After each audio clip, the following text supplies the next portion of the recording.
미국 국무부 우크라이나 특별대표를 지내며 러시아와도 직접 협상했던 커트 볼커 전 나토 주재 미국 대사는 러시아의 원정 공격은 이보다 더한 행동도 할 수 있다는 예고편이라고 설명했습니다. 야포와 단거리 미사일을 통한 전술의 공격 가능성도 있다는 겁니다. It is quite thinkable that he would create a dirty bomb by attacking a nuclear facility. Well, he would actually use a tactical nuclear warhead. 민간인까지 무차별로 공격하는 건 러시아의 군사 행동이 한계에 부딪혔기 때문이라고 분석했습니다. President Putin has committed himself irrevocably to the path of war. He wants victory at all costs. That he is destroying the target, Ukraine, and also destroying Russia in the process. 우크라이나를 침공하기 전 러시아가 중대한 계산 착오를 했다는 겁니다. They miscalculated. They thought this would be easy. The soldiers that they sent toward Kyiv only had 2 or 3 days worth of rations. 이제 우크라이나와 러시아의 협상으로는 전쟁이 끝나기가 어려운 상황이라고 진단했습니다.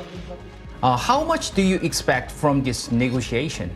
Russia is using these negotiations to demand a Ukrainian surrender. Ukrainians will not do it. Nothing is going to come out of these negotiations. 어느 한쪽도 승리를 장담하기 어려운 장기전이 펼쳐질 가능성이 커졌다고 전망했습니다. This becomes a long and costly and difficult effort for Russia and costly for the Ukrainian population as well.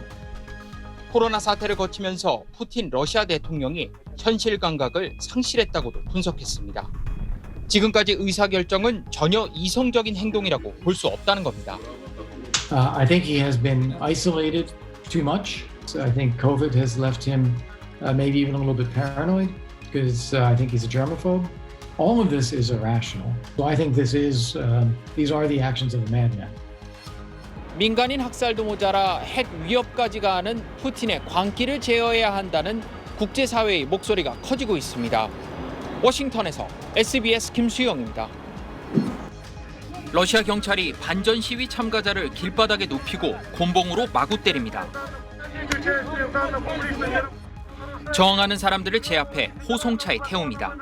어제 하루 러시아 전역에서 군 동원령에 반대하는 시위대 775명이 체포됐습니다. 이런 저항과 반발에도 왜 러시아는 부분 군 동원령을 내린 것일까? 지난 2014년부터 2017년까지 유럽 주둔 미군 사령관을 역임하며 러시아군을 면밀히 분석했던 벤 호지스 예비역 미 육군 중장에게 물었습니다. This is another manifestation of corruption. They will not have the ability, I think, to properly equip, house, feed, and train these soldiers. 동원된 러시아인들을 훈련도 제대로 시키지 않고 최전선에 배치하는 건 살인 행위나 마찬가지라고 비판했습니다. Some of them will be sent to the front after only a couple of weeks, and for me, as a former officer, that is criminal. It's murder. This is going to accelerate the deterioration of the situation for Russia. Their logistics system is already exhausted. 푸틴이 핵무기 사용 가능성까지 내비치며 협박하는 건 절망감의 표현으로 해석했습니다. What comes out of the Kremlin these days are even more exaggerated fairy tales than what they normally do, and it's a sign of the desperation. 패전 직전 군 동원에 매달렸던 히틀러를 연상시키는 겁니다. In the last days, Hitler was delusional about what forces he still had. They began to then bring in old men, boys, teenagers. The idea was just get bodies in here to defend Berlin. Do you think Russia can actually use tactical nuclear weapons against Ukraine? Well, yes, of course they could, but I think it's extremely unlikely. 일단 러시아가 핵무기를 사용하는 순간 미군이 대응하지 않을 수 없고 그것은 러시아군의 파멸을 의미한다고 설명했습니다. Because if they did use one, it would be impossible for the United States to not respond. The effect of a U.S. response would be devastating for Russian forces. 북한, 중국 등 핵을 가진 다른 나라들이 지켜보고 있기 때문에 미국이 그대로 넘어갈 수는 없다는 겁니다. North Korea is watching, China is watching, Iran is watching, Pakistan is watching, that, if the U.S. doesn't respond, then maybe they could also. So this has implications way beyond Ukraine. 이 때문에 바이든 미국 대통령이 푸틴이 핵을 사용하게 되면 전쟁의 양상이 바뀌게 될 것이라고 공개적으로 경고했다는 겁니다. And that's why my president, I think, has made it very clear publicly, and I think the Kremlin knows this, and that's the last thing they want is to have a direct conflict with the United States. 호지스 전 사령관은 우크라이나군이 이미 승기를 잡았다며 연말까지 이번 전쟁 이전 상황으로 러시아군을 물러나게 할 수 있을 것으로 예측했습니다. 푸틴 정권의 탄압을 피해 지난해 리투아니아로 망명한 블라디미르 밀로프 전 러시아 에너지 차관은 푸틴의 최대 정적 알렉세이 나발리의 경제 자문을 맡아 반푸틴 운동을 전개하고 있습니다. SBS와 인터뷰에 응한 밀로프 전 차관은 러시아가 우크라이나 민간인 지역을 공습한 것은 크림대교 폭발에 대한 보복으로만 볼 수는 없다고 진단했습니다. That was always openly on the table, and people were saying, listen, that's a proof that Putin is waging genocidal war. 크림대교 폭발 이후 전격 임명된 우크라이나 전 사령관 세르게이 수로비키는 이미 무고한 민간인 살상으로 악명 높다고 설명했습니다. Surovikin is one of those Russian generals who's been called a butcher of Aleppo. Doesn't care about civilians, and he's ready to take the most brutal decisions possible. This is, I think, what Putin likes about him most. Do you think he can make a difference in this war? He never actually was in charge of the ground forces. The Achilles heel of the Russian army in Ukraine right now are ground forces, which are not capable of fighting, cannot hold ground, are not motivated, and when Ukraine begins offensive, they just simply run.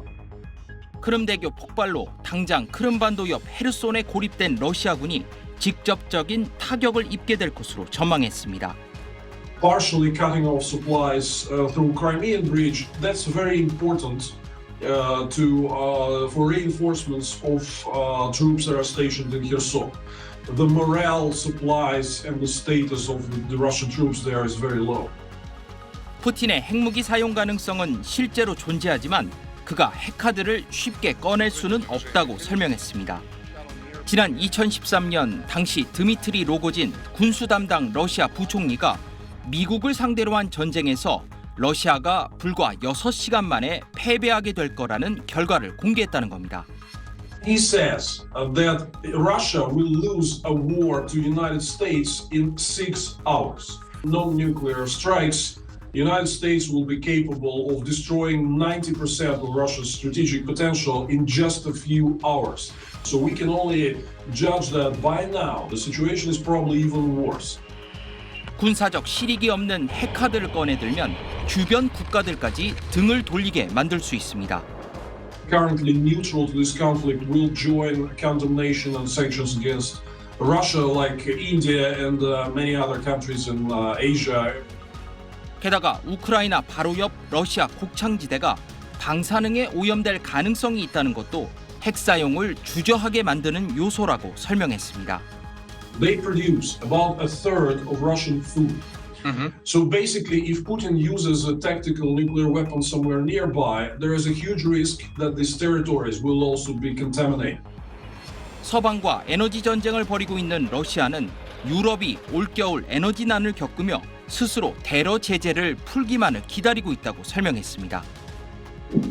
푸틴 러시아 대통령은 러시아 국영 TV와의 인터뷰에서 벨라루스에 전술 핵무기를 배치하기로 합의했다고 밝혔습니다. Лукашенко давно ставит вопрос о том, чтобы разместить на территории Беларуси российское тактическое ядерное оружие.